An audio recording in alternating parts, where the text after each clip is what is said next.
요한복음 20장 말씀은요, 부활하신 예수님께서 닫힌 문 안에 갇혀있던 제자들에게 찾아오신 그런 장면을 기록을 하고 있습니다.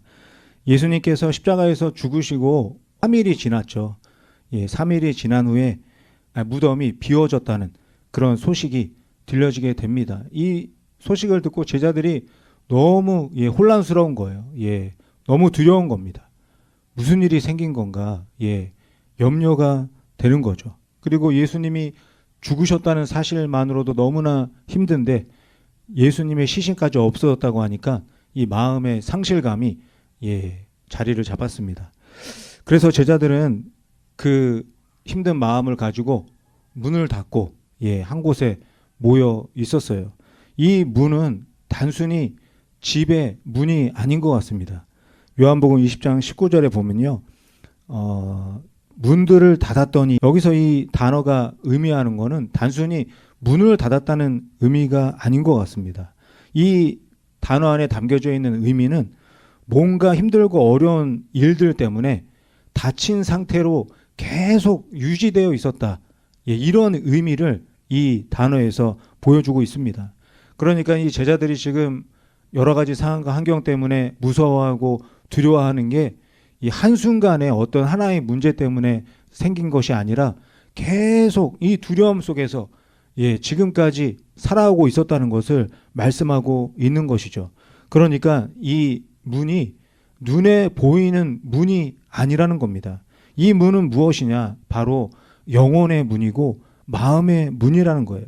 그 마음의 문이 닫혀 있었다, 이렇게 말씀을 하고 있습니다.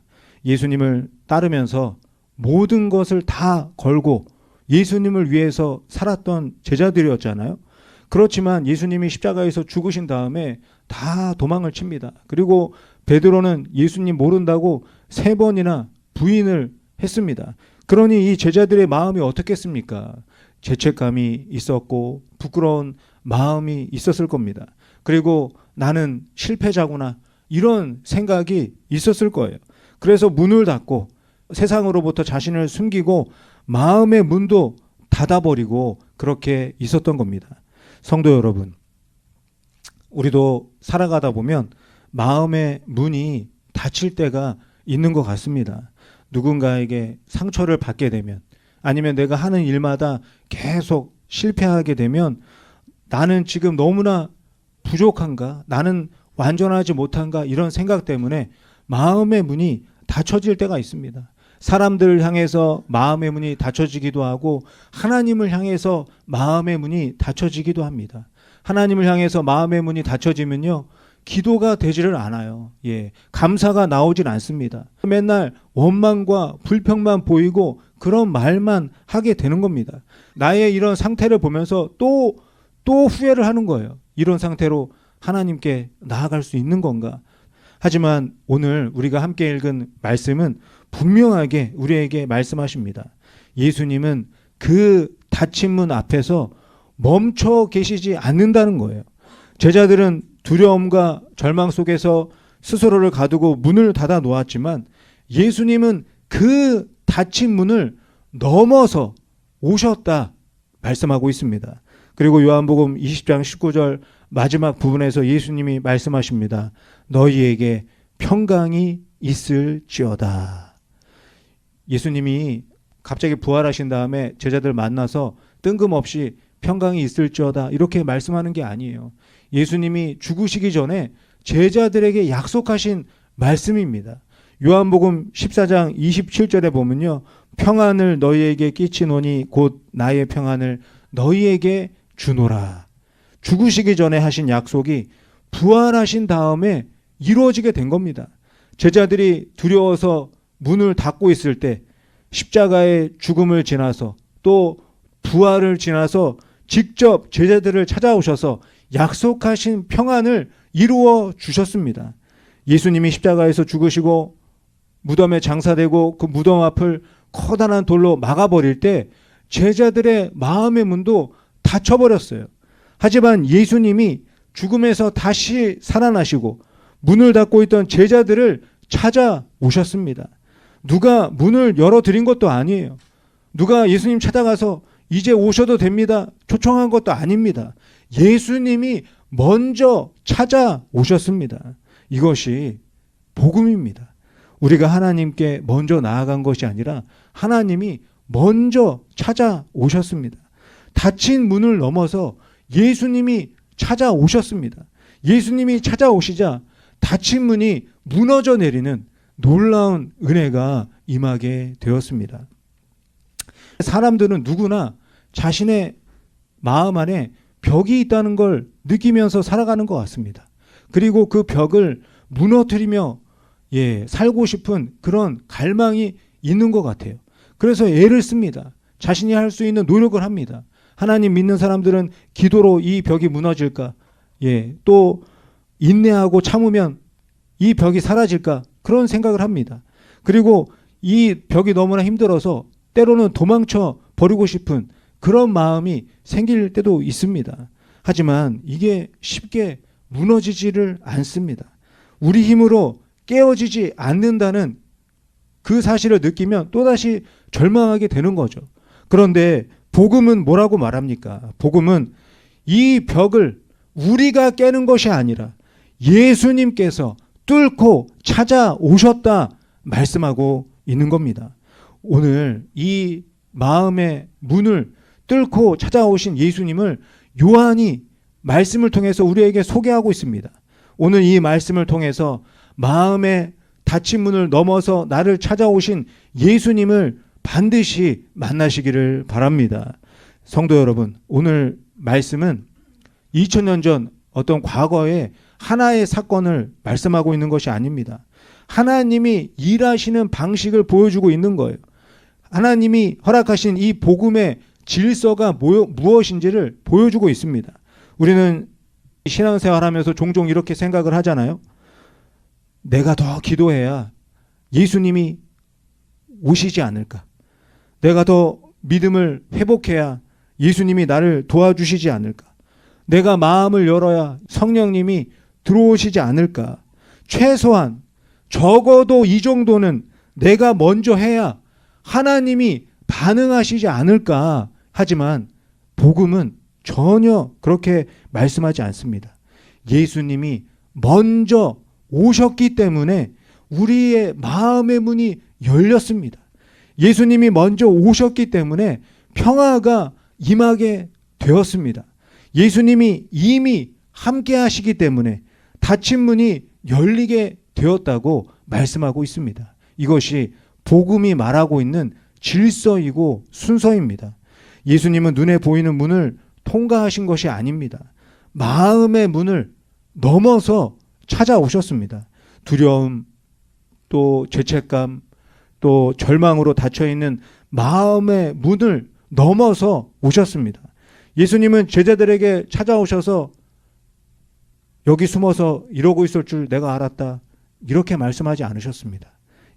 제자들을 훈계하지도 않으셨고 책망하지도 않으셨습니다. 뭐라고 말씀하셨냐? 너희에게 평강이 있을지어다. 이 말은 그냥 인사말이 아니에요. 이 말씀은 부활의 선언입니다. 모든 것이 이제 새롭게 시작되었다는 것을 선포하고 있는 것입니다. 너희의 두려움은 끝났다. 너희의 실패는 끝났다. 왜냐하면 내가 살아왔기 때문이다. 이제 나의 평화가 너의 평화가 될 것이다. 이 말씀을 하고 있는 겁니다. 예수님이 주시는 평화는요, 세상이 주는 평화와 다릅니다.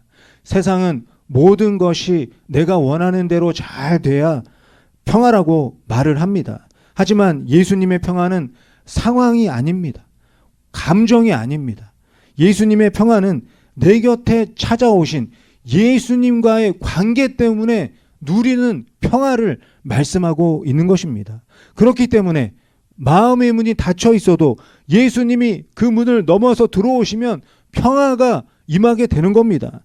길이 막혀 있어도 주님이 그 곁에 나와 함께하고 계시면 그 길이 평화가 되는 겁니다. 내 마음이 흔들릴 때에도 예수님이 내 안에 계시다면 그 마음은 평화의 마음이 되는 것입니다. 사랑하는 성도 여러분, 우리도 살다 보면 누군가로부터 상처를 받잖아요. 누군가의 말 때문에 상처를 받고 누군가의 행동 때문에 상처를 받습니다. 그러면 마음의 문이 닫히게 되죠. 마음의 문이 닫히면 기분이 좋을까요? 좋지 않습니다. 너무나 힘들어요. 이 닫힌 마음을 어떻게 해결하고 열 수 있을까 끙끙대면서 고민을 하게 됩니다. 그런데 주님은 그 닫힌 문 앞에서 멈춰 계시지 않는다는 거예요. 주님은 아무도 열 수 없고 아무도 열어주지 않는 그 닫힌 문을 넘어서 들어오신다고 말씀하고 있습니다. 주님이 들어오시면 닫힌 마음이 열리게 되는 거예요. 주님이 들어오시면 흔들리던 믿음이 다시 회복이 됩니다. 두려움 속에 숨어 있어도 너희에게 평강이 있을지어다, 이 말씀을 통해서 내가 다시 일어설 수 있게 되는 겁니다. 그래서 내 곁에 찾아오신 예수님을 만나면 힘이 나는 거예요. 우리가 예배 시작할 때마다 인사하잖아요. 예수님 만나면 힘이 납니다. 이게 오늘 이 말씀과 연결이 되는 겁니다. 우리 옆에 계신 분하고 다시 한번 인사할까요? 예수님 만나면 힘이 납니다. 꼭 기억하시기 바랍니다. 평안은 문제가 사라질 때 오는 것이 아닙니다. 평안은 예수님이 오실 때 임하게 되는 겁니다. 우리 한번 같이 읽어보도록 하겠습니다. 평안은 문제가 사라질 때 오는 것이 아닙니다. 예수님이 오실 때 오는 것입니다. 주님이 오시면 두려움 때문에 문을 닫아 놓았던 그 마음도 열리게 됩니다. 그리고 평안으로 가득하게 됩니다. 예수님이 함께 머무는 곳이, 그곳이 바로 평화가 되기 때문이죠. 사랑하는 성도 여러분, 예수님이 주시는 이 평안은요, 이 성경 속 이야기만이 아닙니다. 지금 우리가 살아가고 있는 이 현실 속에서도 예수님의 평화가 우리에게 임하게 됩니다. 이 진리를 삶으로 증언한, 보여준 여인이 한 명 있습니다. 그 여인의 이름은 코리텐 붐이라고요. 네덜란드에 살았던 여인이 있습니다. 이 여인이 나중에 책을 썼는데 The Hiding Place, 주는 나의 피난처입니다. 이런 책을 썼습니다. 2차 세계대전이 일어났을 때 이 네덜란드에서 시계 수리점을 하고 있었는데 유태인들이 숨겨달라고 자신을 찾아왔습니다. 그런데 그 숨겨준 것이 나중에 발각돼서 이 코리텐붐과 가족이 독일의 강제 수용소에 다 끌려가게 되었습니다. 그 수용소는 말 그대로 절망의 장소였어요. 굶주림, 그리고 폭력, 그리고 너무나 춥고 또 계속해서 사람들이 죽어가는 모습이 보였습니다. 정말 공포로 가득했죠. 그 모습을 보고서 그 안에서 그 신앙도 흔들렸습니다. 하나님 정말 살아계시다면 어떻게 이런 일이 나에게 있을 수 있습니까? 하나님께 괴로운 마음으로 울부짖었습니다. 그때 여동생이 옆에 함께 있었는데 그 여동생이 이렇게 말을 합니다. 언니, 감사하자. 벼룩들이 여기에 너무 많아서 간수들이 우리 방에 들어오지 못하잖아. 그래서 우리가 자유롭게 찬양하고 말씀을 읽을 수 있잖아. 코리는 이 이야기를 듣고 처음에는 듣지도 않았습니다. 그런데 시간이 지나면서 동생이 한 말이 하나님이 하신 말이라는 믿음이 생겼습니다. 정말로 벼룩이 너무 많아서 간수들이 들어오질 않았어요. 그래서 이 가족들은 편안하게 하나님을 찬양하고 말씀을 읽으면서 서로를 위로할 수가 있었습니다. 그 수용소에서 나온 후에 이 고백을 합니다. 우리는 너무 지쳐서 기도조차 할 수 없었습니다. 그러나 하나님은 여전히 그곳에 계셨습니다.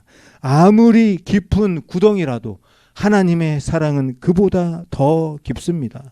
예수님은 감옥문이 아니라 우리의 닫힌 마음의 문을 넘어 오셨습니다. 성도 여러분, 이 코리텐붐이 경험한 평화는 상황과 조건이 좋아서 얻은 평화가 아니었습니다. 문은 여전히 닫혀 있었고 감옥은 절망으로 가득했습니다. 그런데 예수님이 그 문을 통과해서 찾아오셨습니다. 예수님이 찾아오시자 절망의 감옥이 예배의 자리로 바뀌었습니다. 두려움의 마음이 찬양으로 변했습니다. 우리도 마찬가지입니다. 하나님께서 모든 문제를 즉시 없애주지 않을 때가 훨씬 많습니다. 그러나 주님은 그 문제의 한가운데 함께하고 계신다고 말씀하고 있습니다. 예수님이 함께 하심으로 우리의 마음에 평화가 임하게 된다 약속하고 계십니다. 평화는 문제가 사라질 때 오는 것이 아닙니다. 예수님이 오실 때 오는 것입니다. 예수님이 함께 하실 때 닫힌 마음이 열리고 평화를 누리면서 살아갈 수 있게 됩니다. 사랑하는 성도 여러분, 여러분의 삶에 닫힌 문이 있으십니까? 두려움의 문, 상처의 문, 관계의 문, 믿음의 문이 닫혀 있으십니까? 그러나 꼭 기억하시기 바랍니다.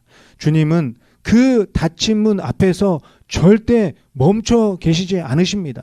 그 문을 넘어서 나의 마음 안으로 들어오시고 나에게 말씀하십니다. 너희에게 평강이 있을지어다. 예수님이 오시면 닫힌 마음이, 절망의 마음이 평화로 가득하게 된다고 예수님께서 약속하고 계십니다. 주님이 함께 하시면 그곳이 평화의 장소로 바뀌게 되는 놀라운 은혜가 임하게 되는 것입니다. 예수님이 하신 이 말씀은 단순한 위로가 아닙니다. 이 말씀은 부활하신 예수님이 약속하고 계시는 신실한 평강이라는 것을 선언하고 계십니다. 그리고 지금 우리에게도 동일하게 말씀하십니다. 이제 너희의 두려움은 끝났다. 내가 너희 가운데 있기 때문이다. 예수님이 나에게, 우리에게 말씀을 하십니다. 하나님께서 천지를 창조하실 때 처음에는 모든 게 혼돈스러웠습니다. 그 혼돈 속에서 하나님이 제일 먼저 뭐라고 말씀하세요? 빛이 있으라, 이렇게 말씀하십니다. 그 말씀처럼 이 두려움 때문에 마음의 문을 닫고 있는 제자들을 찾아오신 예수님이 가장 먼저 평강이 있을지어다 말씀을 하시는 겁니다. 이 말씀이 마음의 문을 닫고 두려움 속에서 숨어있던 제자들에게 평강의 빛으로 찾아오는 놀라운 은혜가 되는 것입니다. 성도 여러분, 예수님이 주시는 평화는 상황이 아니라 관계에서 오는 평화입니다. 제자들이 한 번은 예수님과 함께 배를 타고 갈릴리 바다를 건너고 있었습니다. 그런데 바람이 거세게 불었어요. 너무 거세게 불어서 성경에서는 광풍이 불었다고 말합니다. 미친 바람이 불었습니다. 그래서 이 제자들은 배가 뒤집힐 것 같고 죽을 것 같았어요. 그래서 예수님을 쳐다보니까 예수님이 뱃머리에서 주무시고 계셨습니다. 제자들이 그 예수님을 흔들면서 말하는 거예요. 예수님, 일어나 보세요. 우리가 죽게 되었습니다. 배가 뒤집혀서 죽을 것 같습니다. 그때 예수님이 일어나서 바람을 꾸짖으시면서 말씀하십니다. 잠잠하라, 고요하라. 그 순간 바람이 멎어버렸어요. 출렁이던 바다가 잠잠하게 되었습니다. 사실 이 평화는 예수님이 바람을 꾸짖었기 때문에 생긴 평화가 아닙니다. 그렇다면 언제 평화가 있었을까요? 예수님이 그 배 안에 제자들과 함께 계실 때부터 이미 평화가 있었습니다. 제자들이 이 사실을 몰랐을 뿐이에요. 평화는 풍랑이 멈췄기 때문에 오는 것이 아닙니다. 예수님이 함께 하시기 때문에 평화가 찾아오는 것입니다. 이 세상은요, 문제가 해결될 때 평화라고 말을 합니다. 하지만 예수님은 문제가 여전히 있어도, 마음의 문이 여전히 닫혀 있어도 예수님이 찾아오시면 그곳이 평화의 자리가 된다 말씀하고 계십니다. 문이 닫혀 있어도, 길이 막혀 있어도, 눈물이 흘러내려도 평화가 있습니다. 왜냐하면 평화는 상황이나 감정이 아니기 때문이에요. 예수님이 찾아오신 관계로 이루어진 평화가 저와 여러분 안에 이미 있는 줄 믿습니다. 주님이 함께하는 곳이라면 그곳이 감옥이 되었든 또 병실이 되었든 실패의 자리가 되었든 내 감정이 어떠하든 그곳은 평화의 자리가 되는 것입니다. 성도 여러분, 우리가 신앙생활 한다고 하면서도 평화를 누리지 못하는 이유가 무엇입니까? 환경이 어려워서가 아닙니다. 주님이 나와 함께 계신다는 이 사실을 잊어버리기 때문입니다. 문이 닫혀 있어도 주님이 함께 하시면 평화입니다. 문이 열려 있어도 주님이 함께 계시지 않으면 불안입니다. 평안은 환경의 문제가 아닙니다. 누가 나와 함께 하느냐, 관계의 문제입니다. 우리 어린아이들 한번 잘 보시기 바랍니다. 먹을 거 주고 또 재밌는 장난감 주고 다 주어도요, 엄마 아빠가 보이지 않으면 이 아이들은 불안합니다. 그런데 아무것도 없어도 엄마 아빠가 함께하면, 적어도 엄마 아빠가 함께하고 있다는 게 눈에 보이면 이 아이들은 평안합니다. 예수님이 오셨다는 것은 그 어떤 것으로도 얻을 수 없는 평안이 이미 나와 함께하고 있다는 이 놀라운 사실을 말씀하고 있는 겁니다. 그러므로 우리가 해야 할 일은 단 하나입니다. 닫힌 마음의 문을 억지로 열려고 하는 것이 아니라 그 문 앞에 계신 예수님을 바라보는 것입니다. 사랑하는 성도 여러분, 오늘 예수님이 우리에게도 말씀하십니다. 너희에게 평강이 있을지어다. 지금 있는 모습 그대로 내가 너와 함께 하겠다. 닫힌 문 너머로 오신 주님께서 여러분의 삶 가운데 서 계십니다. 나와 함께 하시는 예수님은 두려움을 평화로, 후회를 감사로, 침묵을 찬양으로 바꾸실 수 있는 진정한 평화이십니다. 사랑하는 성도 여러분, 닫힌 마음의 문 너머로 찾아오신 예수님을 꼭 만나시기를 바랍니다. 예수님의 평화가 내 안에 있습니다. 내 안에 있는 평화를 누리시기를 바랍니다. 내가 느끼지 못해도, 내 마음이 닫혀 있는 것 같아도 예수님이 내 안에 함께 하시고 평화로 임하여 계시는 줄 믿습니다. 이 사실을 믿으시고 다시 일어날 수 있는 새 힘을 얻으시기를 바랍니다. 다시 시작하는 놀라운 일을 경험하시기를 바랍니다. 평강의 주님과 함께 이 세상을 살아가는 저와 여러분이 되시기를 예수님의 이름으로 간절히 축원드립니다.